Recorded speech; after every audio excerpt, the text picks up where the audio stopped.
The policeman arrested a black woman for protesting, but when the sheriff arrived, the sun hung low over the horizon, casting long shadows across the streets of Millbrook, a small town nestled in the heart of America.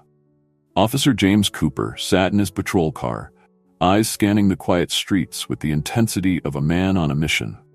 He'd been on the force in Millbrook for just 3 months, transferred from a bustling city precinct, and he was determined to make his mark.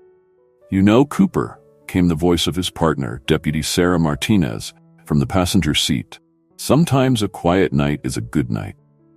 James glanced at her, a slight frown creasing his brow. "Crime doesn't sleep, Martinez. We have to stay vigilant." Sarah sighed, a sound tinged with both amusement and exasperation. She'd been trying to help James acclimate to the slower pace of Millbrook, but his big city instincts were proving hard to shake. As they turned onto Oak Street, a commotion outside the local grocery store caught James' attention. A group of people had gathered, voices raised in what sounded like an argument. Without hesitation, James pulled the patrol car to a stop. "Let's check it out," he said, already unbuckling his seatbelt.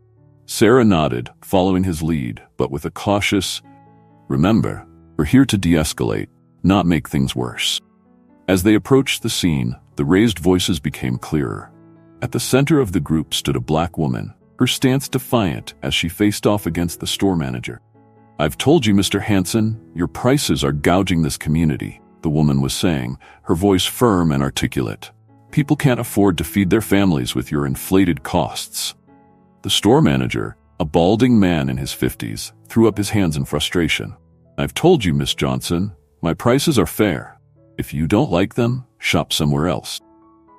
James stepped forward, his hand instinctively moving to rest on his holstered weapon. "What seems to be the problem here?" All eyes turned to him, the crowd parting slightly. The woman, Miss Johnson, turned to face him, her expression a mix of frustration and determination. "Officer," she began, "I'm simply trying to have a discussion with Mr. Hanson about his pricing practices.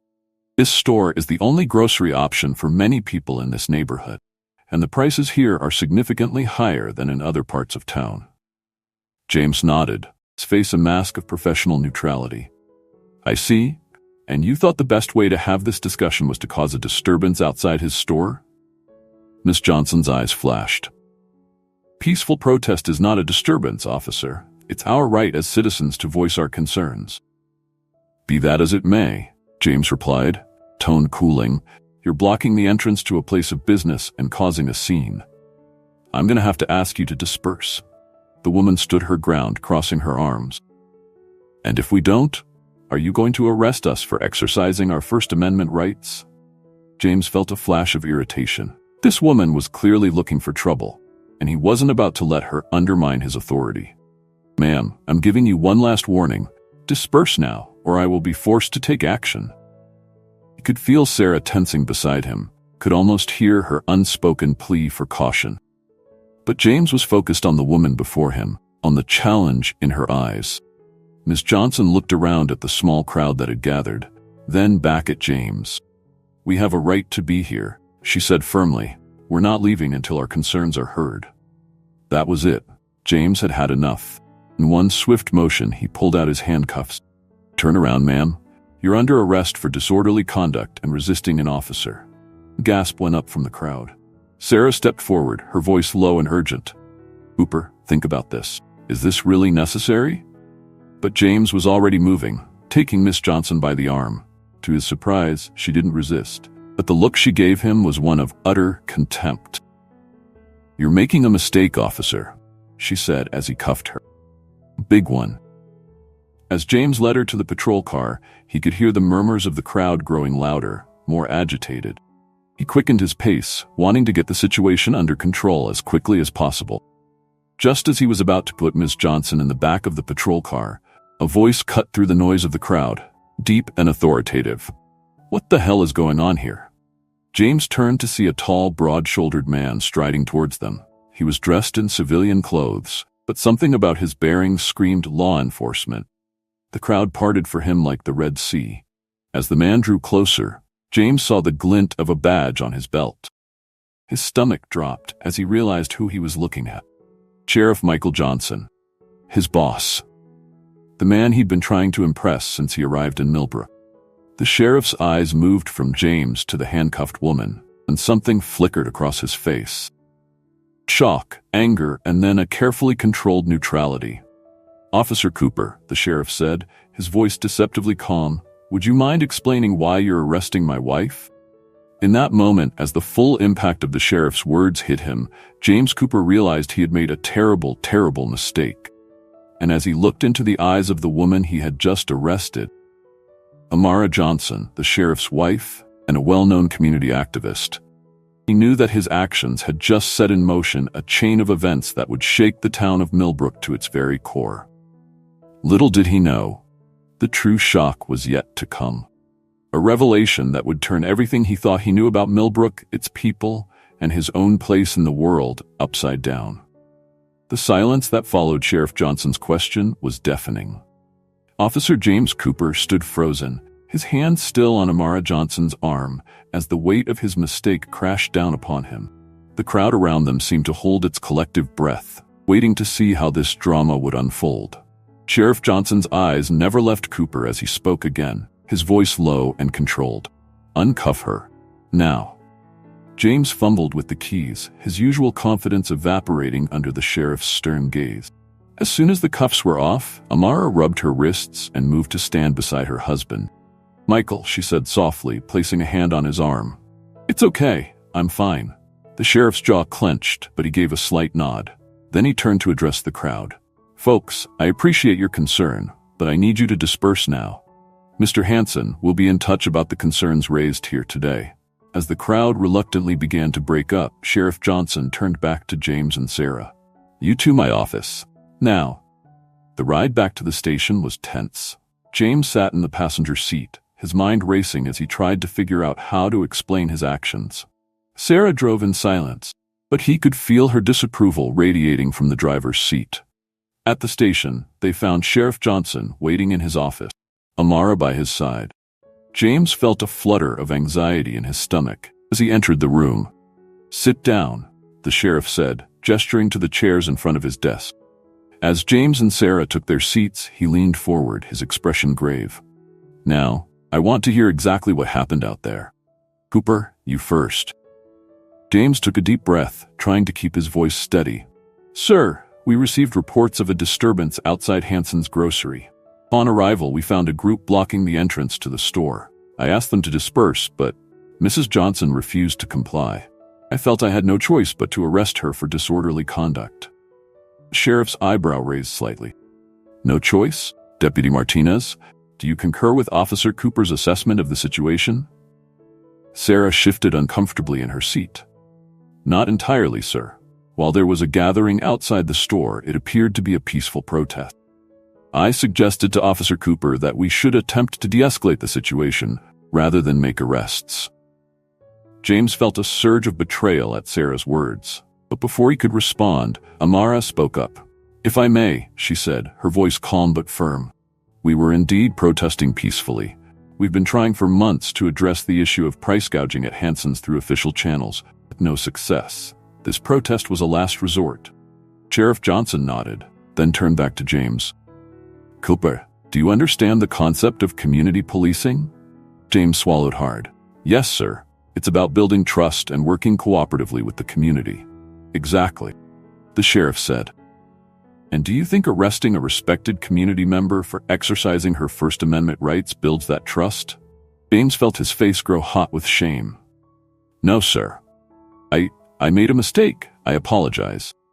The sheriff sighed, rubbing his forehead. "Cooper, you're new here, so let me make something clear. Millbrook has its share of problems, but we've worked hard to build good relationships between law enforcement and our community. What happened today could set us back years." He paused, looking at each of them in turn. "Martinez, you're dismissed, but I expect a full written report on my desk by tomorrow morning. Cooper, you stay. We need to have a longer conversation." As Sarah left the room, James felt a growing sense of dread. Was this it? Was he about to be fired after only 3 months on the job? To his surprise, it was Amara who spoke next. "Michael, before you continue, I think there's something Officer Cooper needs to understand about our town." Sheriff Johnson looked at his wife, silent communication passing between them. After a moment, he nodded. "You're right, Cooper. What do you know about Millbrook's history?" James blinked, caught off guard by the question. "Not much, sir. I know it's a small town, been here for a couple hundred years." Amara leaned forward, her eyes intense. "Millbrook has a complicated past, Officer Cooper. For many years, it was a sundown town, a place where black people were not welcome after dark. The tension you felt today, that's generations of pain and mistrust bubbling to the surface." James felt as if the floor had dropped out from under him. He'd had no idea about this aspect of the town's history. I didn't know," he managed to say. "Which is why," Sheriff Johnson continued, "we have to be extra careful in how we police this community. Every interaction, every decision we make carries the weight of that history." The sheriff stood, pacing behind his desk. "Cooper, I'm not going to fire you, but you're on probation, effective immediately. You'll be partnered with Martinez for the next month, and you'll undergo additional training on community relations and de-escalation techniques." James nodded, relief washing over him. "Thank you, sir. I promise I'll do better." "See that you do," the sheriff said firmly. "Because the next time something like this happens, you won't get a second chance." As James left the office, his mind was reeling from everything he'd learned. He'd come to Millbrook thinking he could apply the same policing tactics he'd used in the city, never considering the unique challenges and history of this small town.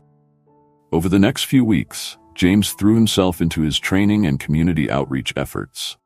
He attended town hall meetings, volunteered at local events, and spent time getting to know the people he was meant to protect and serve. But despite his best efforts, he could feel the undercurrent of tension in the town. The incident outside Hanson's grocery had stirred up old resentments and fears. James often felt eyes on him as he patrolled, heard whispers cease as he entered rooms.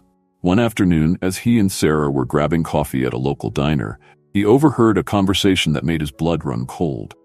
"I'm telling you," an older man was saying to his companion, "things were better in the old days. None of this protesting and stirring up trouble. If the sheriff can't keep his own wife in line, how can we expect him to keep the peace?" Sarah must have seen the look on James' face because she quickly ushered him out of the diner. "Don't let it get to you," she said as they walked back to their patrol car. "There's always going to be people resistant to change." But James couldn't shake the feeling that something was brewing in Millbrook, something bigger than a protest over grocery prices or his misguided arrest. The town felt like a powder keg, and he feared that he might have lit the fuse. As they drove through town, James noticed a group of people gathered outside the community center. A familiar figure stood at the center, Amara Johnson, addressing the crowd with passion and conviction. "Pull over," he said to Sarah. "I want to hear what she's saying." As they approached on foot, Amara's words became clear. "We cannot allow fear and prejudice to dictate how we're treated in our own community," she was saying. "It's time for Millbrook to confront its past and move forward together. We're not asking for special treatment. We're demanding equal treatment." The crowd cheered, and James felt a mix of admiration and unease. Amara was a powerful speaker, but he couldn't help but worry about the reactions of those who preferred the old days. As the meeting broke up, Amara spotted James and Sarah.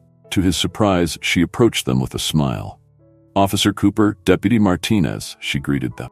"I'm glad you're here. We're organizing a town hall meeting next week to discuss community police relations. I hope you'll both attend." James nodded, finding himself genuinely eager to participate. "We'll be there, Mrs. Johnson. And I want to apologize again for what happened. I'm learning, and I want to do better." Amara's expression softened. "That's all any of us can do, Officer Cooper. Learn and try to do better." As they walked back to their patrol car, James felt a glimmer of hope. Maybe, just maybe, there was a chance to bridge the divide in Millbrook. But as they turned onto Main Street, that hope was shattered. The windows of Hanson's grocery were smashed, the words, "No justice, no peace," spray-painted across the storefront. James and Sarah looked at each other, the same thought reflected in their eyes. Powder keg had ignited, and Millbrook was about to explode. Little did they know. True shock. The revelation that would turn their understanding of Millbrook and its tangled web of relationships upside down was yet to come. As they called in the vandalism and began to secure the scene, neither James nor Sarah could have predicted the earth-shattering truth that was about to emerge. A truth that would force everyone in Millbrook to confront their deepest prejudices and long-buried secrets. The vandalism at Hanson's grocery was just the beginning. Over the next few days, Millbrook seemed to teeter on the edge of chaos. Tensions that had simmered beneath the surface for generations were now boiling over, dividing the town along lines of race, class, and ideology. Officer James Cooper found himself working almost around the clock, responding to incidents ranging from heated arguments to outright brawls. The upcoming town hall meeting loomed large in everyone's minds, seen by some as a chance for reconciliation and by others as a potential flashpoint. On the night before the meeting, James was patrolling with Sarah when a call came in over the radio. There was a disturbance at Mayor Thompson's house. As they pulled up to the mayor's expansive home, they could hear shouting from inside. James and Sarah exchanged a worried glance before approaching the front door, which stood slightly ajar. "Mayor Thompson," James called out as they entered. "This is the police. Is everything all right?" They found Mayor Robert Thompson in his study, face flushed with anger, squaring off against Sheriff Michael Johnson. Amara stood to the side, her expression a mix of shock and disgust. "You had no right," the mayor was shouting. "No right to dig into this." "I had every right," Sheriff Johnson replied, his voice calm but steely. "As soon as I suspected a connection to ongoing criminal activity, it became my jurisdiction." James cleared his throat, announcing their presence. All three turned to look at him and Sarah. "What's going on here?" James asked, his hand instinctively moving to rest on his holstered weapon. There was a moment of tense silence before Sheriff Johnson spoke. "Officer Cooper, Deputy Martinez, I'm glad you're here. You're about to be witnesses to something that's going to change Millbrook forever." The sheriff turned back to Mayor Thompson, his expression grim. "Do you want to tell them, or should I?" The mayor's face crumpled, fight seeming to drain out of him. He sank into his leather chair, suddenly looking much older than his 55 years. "Go ahead," he said, his voice barely above a whisper. "It's all over anyway." Sheriff Johnson took a deep breath. "For the past 6 months, I've been conducting a secret investigation into price gouging and discriminatory practices at several businesses in Millbrook, including Hanson's Grocery. What I uncovered was far bigger than I ever imagined." He paused, looking each of them in the eye before continuing. "Mayor Thompson, along with several other prominent members of the community, has been running a systematic scheme to keep prices inflated in certain neighborhoods, particularly those with predominantly minority populations." James felt as if the floor had dropped out from under him. He looked at the mayor, unable to hide his shock and disgust. "Is this true?" Mayor Thompson didn't meet his eyes.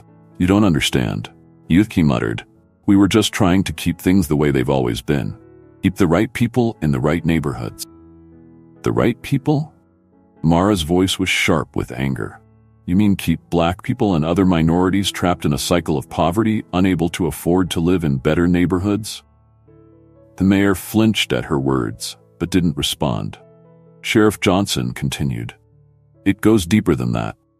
We've uncovered evidence of voter suppression, discriminatory lending practices at the local bank, even tampering with school district lines to maintain segregation.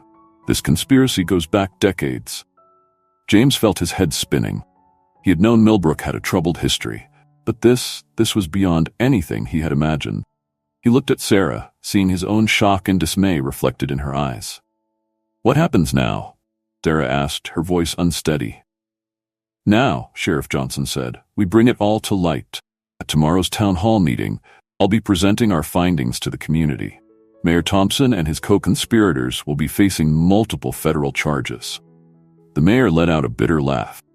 "You'll tear this town apart, Johnson. Is that what you want?" "No," Amara stepped forward, her voice firm. "This is how we begin to heal this town. By confronting our past, by bringing the truth to light, we can finally start to move forward." As if on cue, they heard the sound of vehicles pulling up outside. Sheriff Johnson nodded to James. "That'll be the FBI. Cooper, Martinez, Please assist them in taking the mayor into custody." As they led Mayor Thompson out to the waiting federal agents, James felt as if he was in a daze. Everything he thought he knew about Millbrook had been turned upside down in a matter of minutes. The next day, the town hall meeting was unlike anything Millbrook had ever seen.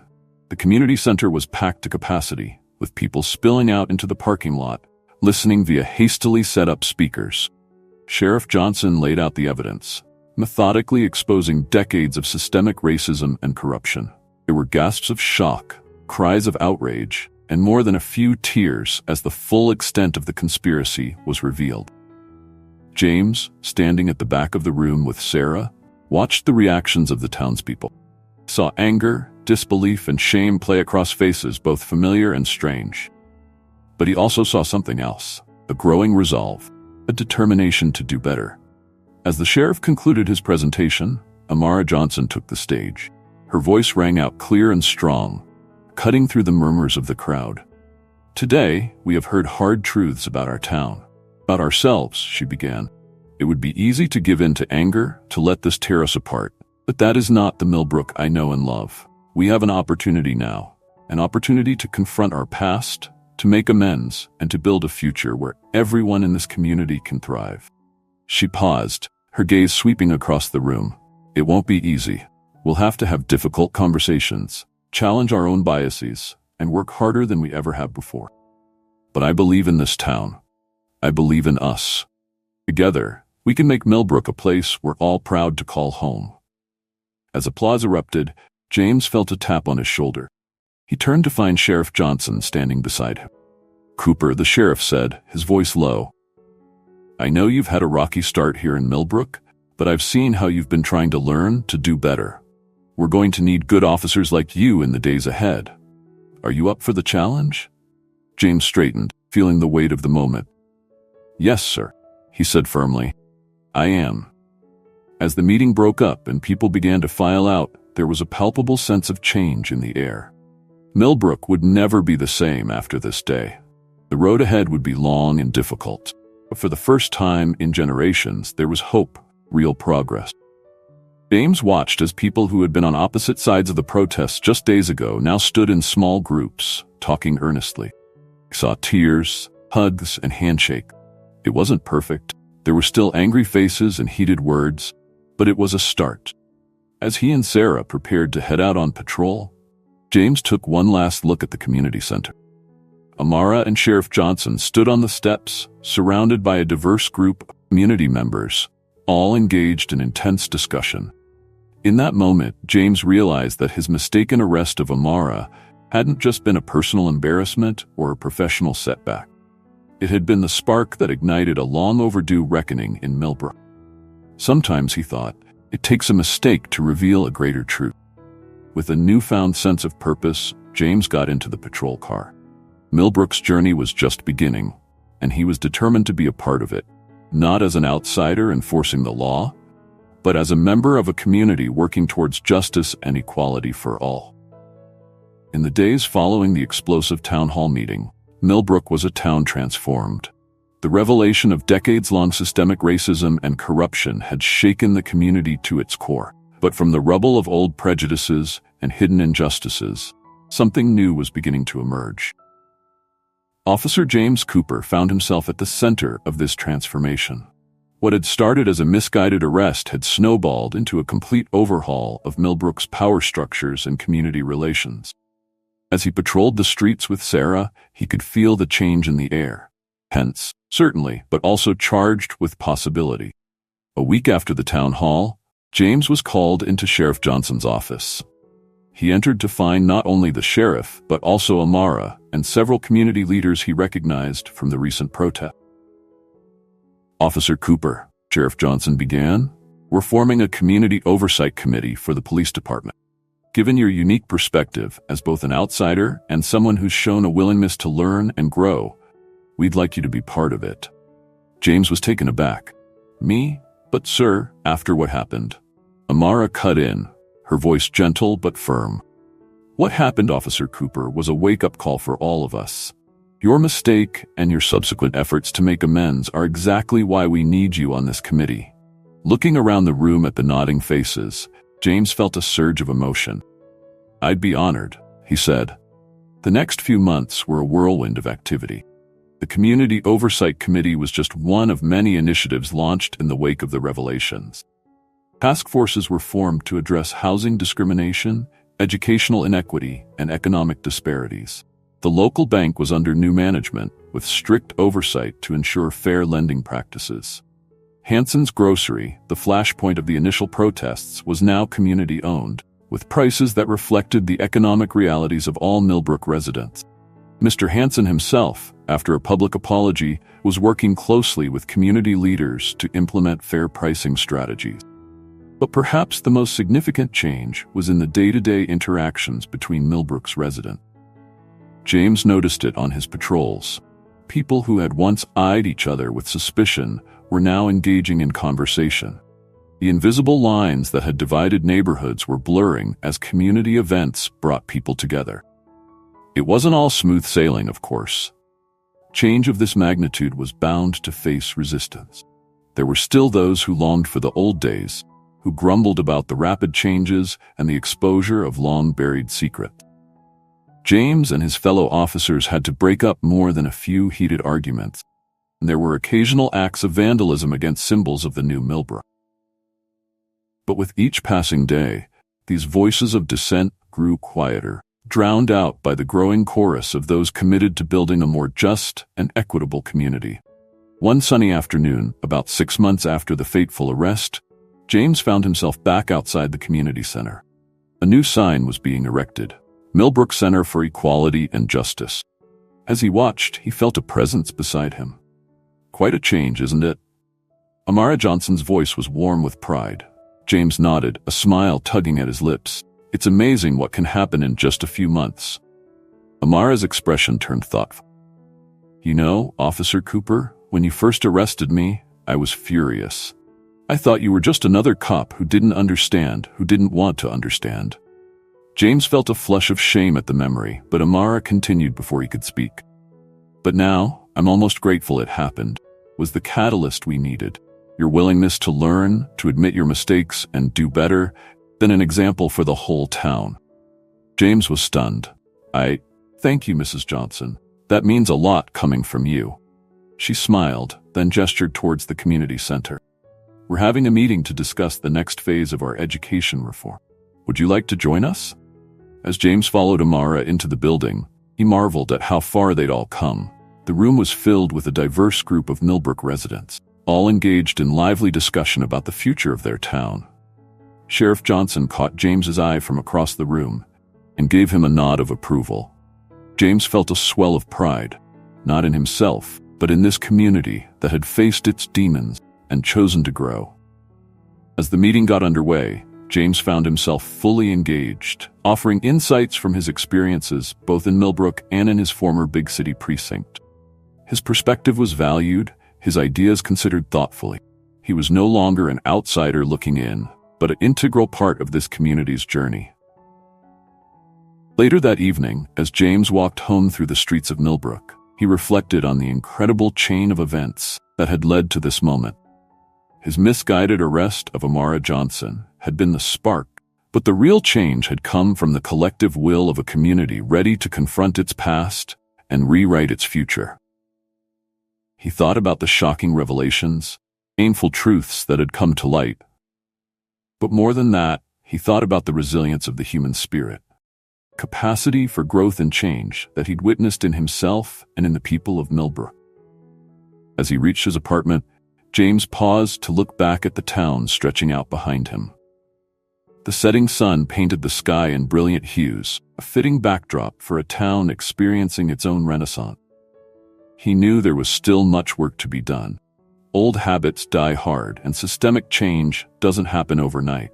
But for the first time since he'd arrived in Millbrook, James felt a true sense of belonging, a sense of purpose larger than himself. What had started as a tragic mistake, a black woman wrongfully arrested by a cop who didn't understand the community he was meant to serve, had transformed into a powerful story of redemption, not just for James Cooper, for an entire town. As he turned the key in his lock, James smiled to himself. The true shock wasn't in the revelation of Millbrook's dark secrets, but in the town's remarkable capacity for change. It was a lesson he would carry with him for the rest of his life. A testament to the power of facing hard truths and choosing to do better. Millbrook's journey was far from over, but with each passing day, it was writing a new chapter in its history, one of equality, justice, and a community united in its diversity. And Officer James Cooper, once an outsider, was now proud to be a part of that story.